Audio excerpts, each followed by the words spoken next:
मी काही केलं नाहीये, मी काही केलं नाहीये. माया दादासाहेब, एक मिनिट थांबा फक्त. हे बघा, जरा विचार करा. या घरात जर का पोलीस आले तर आपण काय सांगणार आहोत त्यांना? हा, की मायाच्या पर्स मध्ये या अघोरी वस्तू सापडल्या.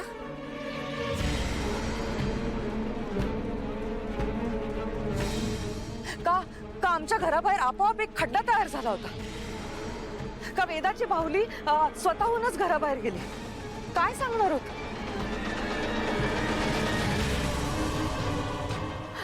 आणि ही बातमी जर का बाहेर पसरली, सोशल मीडियावरती आली तर आपल्या कुटुंबाची किती बदनामी होईल, कळतंय का तुम्हाला?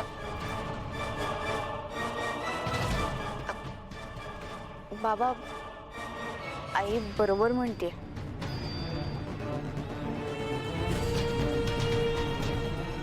नको करायला हे सगळं. पण दादासाहेब, खरं काय हे कळणार कसं मग? अहो दामोदर काका, मी नाही केलं हे सगळं. इतके दिवस, इतकी वर्ष मी या घरात राहते. तुम्हाला खरंच वाटतंय की हे सगळं ब्लॅक मॅजिक मी केलंय? हो माया, नाही म्हणजे असं एखाद्याला ओळखायचं कसं? आजकाल वेल एज्युकेटेड, आपल्यासारखी सुटाबुटात राहणारी माणसं सुद्धा हे असलं काहीतरी करतात.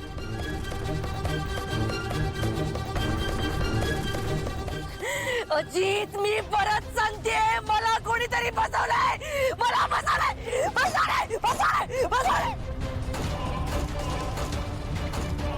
माया,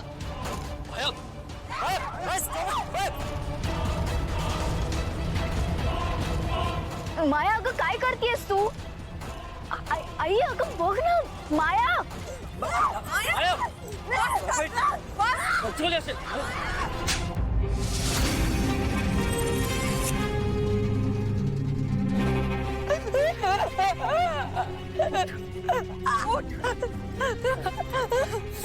भानावर ये.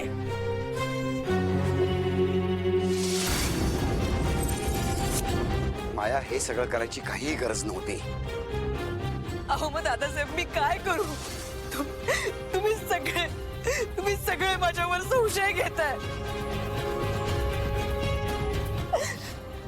माया, मला आधीपासूनच तुझ्यावर संशय होता.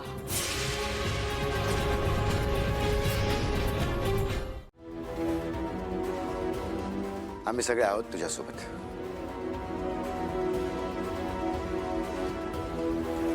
तुला विश्रांतीची गरज आहे, तू तुझ्या खोलीमध्ये जाऊन झोप जा.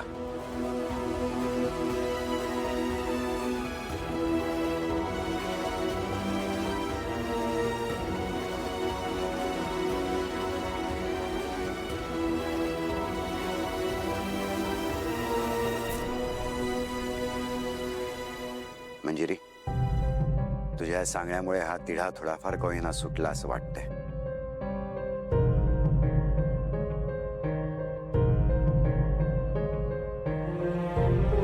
खरं तर माया असं काही करेल असं मलाही नाही वाटत. बघूया. पण मग मायाच्या पर्स मध्ये या सगळ्या वस्तू आल्यात कशा?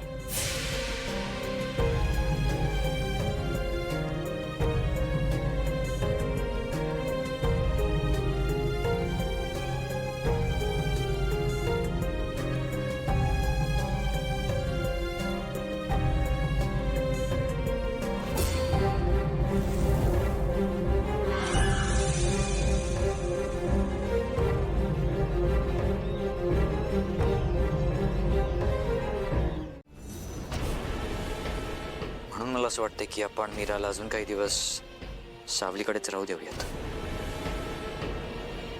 अगदीच बरोबर आहे तुझं, पण मीराला बोलवण्याची घाई नकोच करायला आता. हे घरातलं सगळं प्रकरण निवळू दे आधी, मगच मीराला बोलवू आपण परत.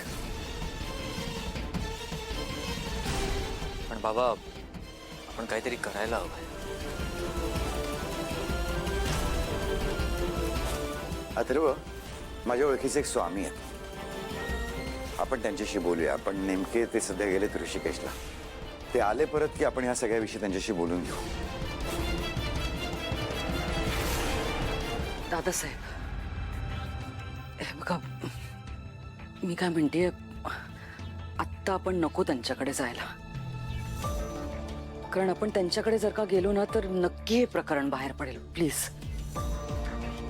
पण आपल्याकडे दुसरा काय पर्याय म्हणजे रे? खरंच जर का या घरात वाईट शक्तीचा वावर असेल तर त्या स्वामींच्या मदतीने ती शक्ती लवकरात लवकर बाहेर जाईल ना या घरातून. आत्ता कुठे घरात जरा चांगल्या गोष्टी घडायला लागलेल्या होत्या. घर कसं हसतं खेळतं राहायला लागलेलं होतं आणि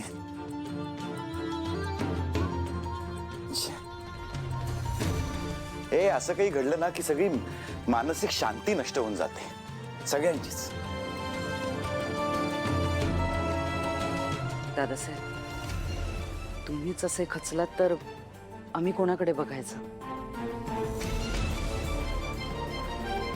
बाबा, तुम्ही काळजी करू नका. आम्ही सगळे मिळून काहीतरी सोल्युशन काढूच. करायला हवं, काहीतरी करावं लागेलच.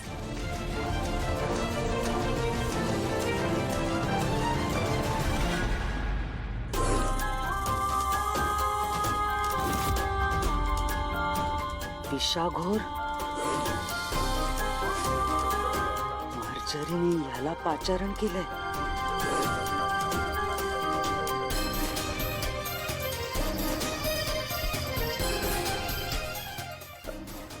दादासाहेब, मी आलेच. अथर्व,